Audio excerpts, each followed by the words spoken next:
हा व्हिडिओ बघणाऱ्या माझ्या सर्व भावांनो आणि बहिणींनो, स्वागत आहे तुमचं पूर्वजांचा खजिना या यूट्यूब चॅनलवर। नेहमीप्रमाणे एक पूर्वजांच्या खजिन्यातली एक औषधी वनस्पती तुमच्यासाठी घेऊन आलो आहे, जिचा वापर नागिनसाठी केला जातो आहे। जर कुणाला नागिन झाली, नागवेडा म्हणतात त्याला, शरीरावर बारीक बारीक पुरळ येतात आणि प्रचंड आग आणि वेदना त्याच्यामध्ये असतात। काही याला आग असते, काही याला नसते, पण हा एक प्रकारचा त्वचा रोग आहे आणि हा माणसाला त्रासदायकही ठरू शकतो। अशा वेळेला सुरुवातीच्या याच्यामध्ये तुम्ही जर 2-3 दिवस लावलं सुरुवातीला, तर हा आजार जाग्यावरच दबून जातो। हे तुम्ही बघू शकता माझ्या इथं बाजूला, याला जंगली कांदा असं म्हणतात किंवा रान कांदा असं म्हणतात। हे दोन प्रकारचे असतात। आता इथं 2 रोपटे आहेत।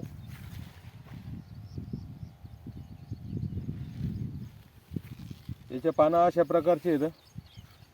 याच्या बुडाला कंद येतो कांद्यासारखा, तो कांद्यावानी मी तुम्हाला तो खोदून दाखवणार आहे।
तर बघा मित्र,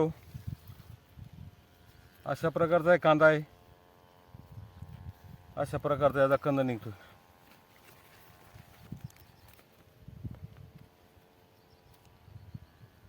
याचा नागिनसाठी उपाय कसा करायचा, वापर कसा करायचा, हे पण मी तुम्हाला सांगतो। यात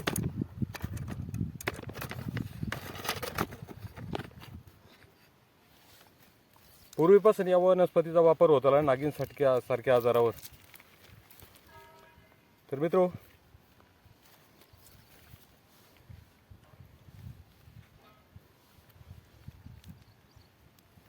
बघा कांद्यावानीच आहे।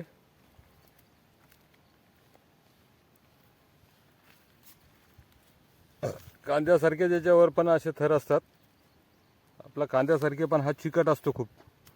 बघू शकता याच्यामध्ये असे दोरे तुम्हाला पाहायला मिळतात।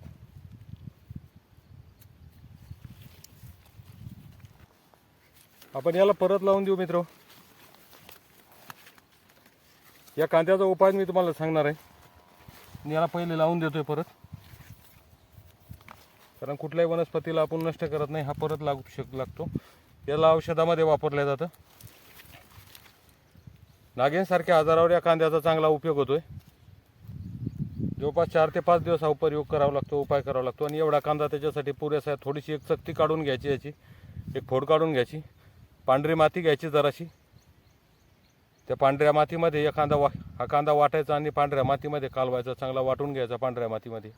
आणि ज्या जागेवर नागिन झालेली, ज्या ठिकाणी आपल्याला ते फोड आलेले असतात, त्या ठिकाणी याचा तो लेप लावून दिला, तर नागिनसारखे आजार यानं 2-3 दिवसामध्ये चांगला फरक पडतो।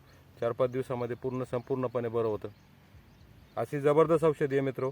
जर नाही भेटूया अशाच एका नवीन औषधीच्या शोधात पुढच्या व्हिडिओमध्ये। तोपर्यंत काळजी घ्या भावांनो।